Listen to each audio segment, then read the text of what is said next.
আসসালামু আলাইকুম, কেমন আছেন সবাই? আশা করি সবাই ভালো আছেন। বর্তমানে যারা সৌদি আরব, দুবাই, কাতার, কুয়েত, ওমান এইসব ধরনের রাষ্ট্রে যারা ছিলেন এবং যারা যাবেন, তাদের জন্য গুরুত্বপূর্ণ আজকের এই বিষয়টা এবং তথ্যটা। আশা করি ভিডিওটা শেয়ার করে দিবেন। অবশ্যই সতর্ক থাকবেন। চ্যানেলে নতুন হলে চ্যানেলটি সাবস্ক্রাইব করে রাখবেন। আমরা বিগত দিন থেকে দেখেছি যে অনেকে আমাদেরকে প্রশ্ন করছে যে ভাই, আমি ওমানে ছিলাম বা দুবাইতে ছিলাম, তো সেখানে আমার ভিসা ছিল না, যার কারণে আমি ওখান থেকে ধরা দিয়ে বা আমাকে পুলিশ আটক করে দেশে পাঠিয়ে দেয়। তো আসার সময় আমার কাছ থেকে তারা ফিঙ্গারপ্রিন্ট রেখে দেয়। তো এখন আমি সৌদি আরব যেতে পারবো কি না, বা দুবাইতে ছিলাম আমি ওমানে যেতে পারবো কি না, এই ধরনের প্রশ্নগুলো অনেকেই প্রশ্ন করেন। তো আশা করি প্রশ্নের উত্তরটা এই ভিডিও থেকে জানতে পারবেন।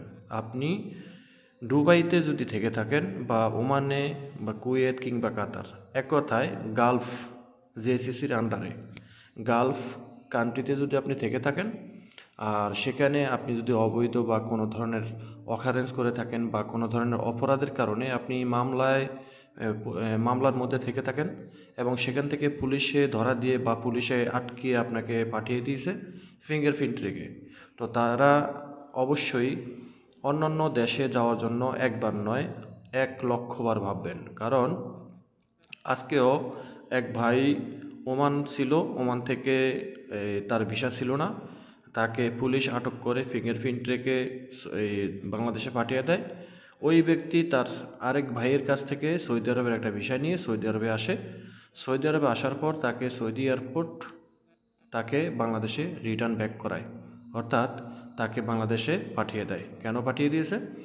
সেখানে যখন ফিঙ্গারপ্রিন্ট দিছে, উনি কিন্তু সৌদি আরবের নতুন ভিসাদারি। এয়ারপোর্টে এসে যখন ফিঙ্গারপ্রিন্ট দিছে, ফিঙ্গারপ্রিন্ট দেওয়ার লগে লগেই কিন্তু তার ওমানের যে মামলাটা, সেই মামলাটা কিন্তু সৌদি আরবের এয়ারপোর্টে চলে এসেছে। তো গালফ কান্ট্রিগুলো কিন্তু এরকমই।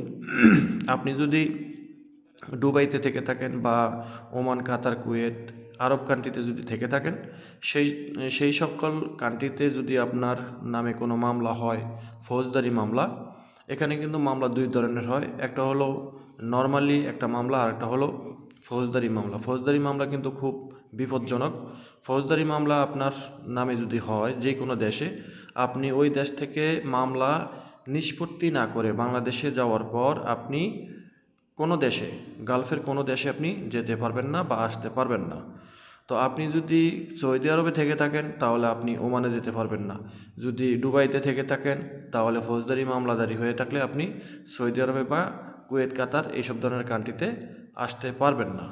তাই এই বিষয়গুলো মাথায় রাখবেন যে আপনি দুবাইতে, কুয়েত, কাতার বা এই ওমানে আপনি কোন ক্যাটাগরিতে ছিলেন। আপনি কি অবৈধ ছিলেন, আপনাকে পুলিশ আটক করে ফিঙ্গারপ্রিন্ট রেখে পাঠিয়ে দিছে, এখন আপনি সৌদি আরবে আসবেন কিংবা দুবাইতে আসবেন কিংবা আপনি কুয়েত, কাতার যে কোনো দেশে যাবেন, আপনি আসতে পারবেন না বা যেতে পারবেন না।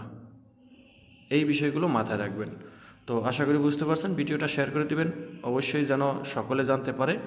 কারণ আমাদেরকে অনেকে জিজ্ঞাসা করে যে ভাই, আমি এই দুবাইতে ছিলাম অবৈধভাবে, আমি আসার সময় ফিঙ্গারপ্রিন্ট দিয়ে এসেছি, এখন আমি সৌদি আরবে যাইতে পারবো কি না। আবার অনেকে জিজ্ঞাসা করে যে আমি ওমানে যেতে পারবো কি না। তো আপনি গালফের কোনো দেশে যেতে পারবেন না, এক কথায় আরব কান্ট্রিতে কোথাও যেতে পারবেন না যদি আপনি ফিঙ্গারপ্রিন্ট দিয়ে এসে থাকেন বা বাংলাদেশে যেয়ে থাকেন। আপনি সৌদি আরব থেকেও যদি আপনি ফিঙ্গারপ্রিন্ট দিয়ে যান, আপনার নামে যদি 900 সিরিয়াল বা 700 সিরিয়ালের মামলা থেকে থাকে, আপনি অন্য কোনো দেশে যেতে পারবেন না। তো এই বিষয়গুলো মাথায় রাখবেন। সবাই ভালো থাকবেন। আল্লাহ হাফিজ।